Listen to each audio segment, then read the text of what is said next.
So, did you have any doubts at all about going back to kind of the world of Middle Earth? It's been, I guess, about 10 years. Well, any big decision in your life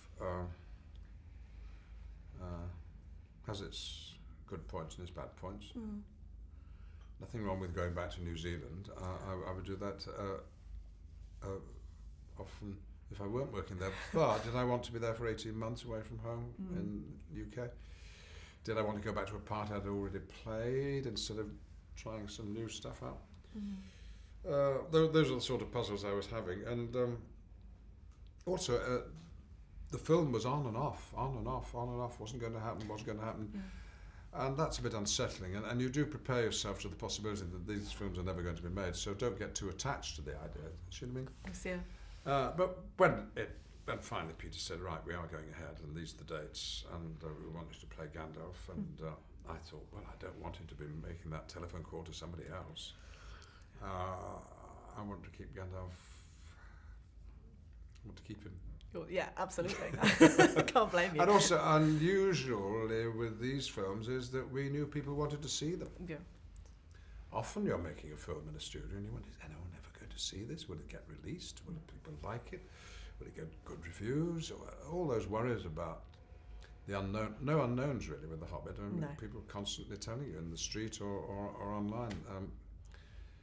So they even contact Digital Spy and say, when's The Hobbit coming out? They did that for so many years. And who's directing it? Because that was the big mystery for a long time as well, wasn't it? Yeah. And I mean, how did just in terms of the atmosphere on set, how different or similar was it to The Hobbit? Because obviously it's all the same location. It felt very much the same. Same filming in the same studio site, though not the same studio. And most of Lord of the Rings was made inside an old paint factory. No soundproofing. It was next door to an international airport. We had to film in between the airplanes taking off and landing. Oh, God. This time we're in state-of-the-art, centrally heated, soundproofed studios, where they made Avatar and where Steven Spielberg wants to work it.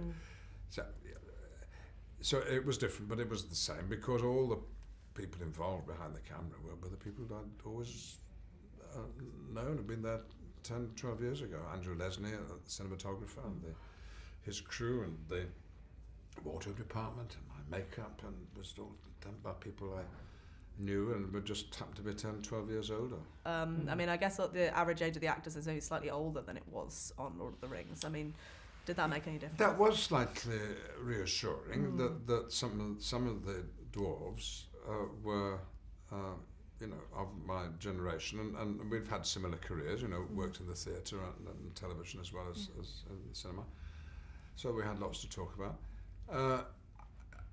I sometimes felt a little bit excluded when the four hobbits got together with Legolas and went off partying, and I mean they always invited me along, but I couldn't. It's too I couldn't stay up too late too often.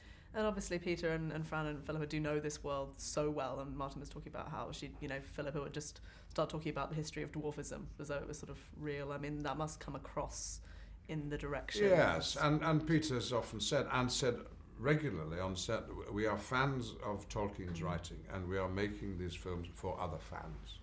Yeah. And that's their first responsibility. They're not going to the critics. I don't think they're even going to the cinema goers by and large. I mean, they hope they'll come along and see it, but they'll know they've got it right if the fans like it, because they want to be true to Tolkien. It's not based on Tolkien. It's as near as Tolkien would have liked it to be, I think, visually. And that must have been reassuring with the decision to make a trilogy, because I think it's unlike, that decision might have been considered, if made by others, to be kind of cynical, but with them it's difficult to imagine that it's not to serve the story. No, I think Peter's decision that it should be 3 rather than 2 was based on the fact, as he said to us, I've simply got so much material, I don't want to miss any of it out by cutting it into 2, so let's go for 3, even though it involves us going back next year to do a bit more filming. Warner Brothers, 3 movies, yes. As far as they're concerned, they probably would have liked 13. And so would the fans.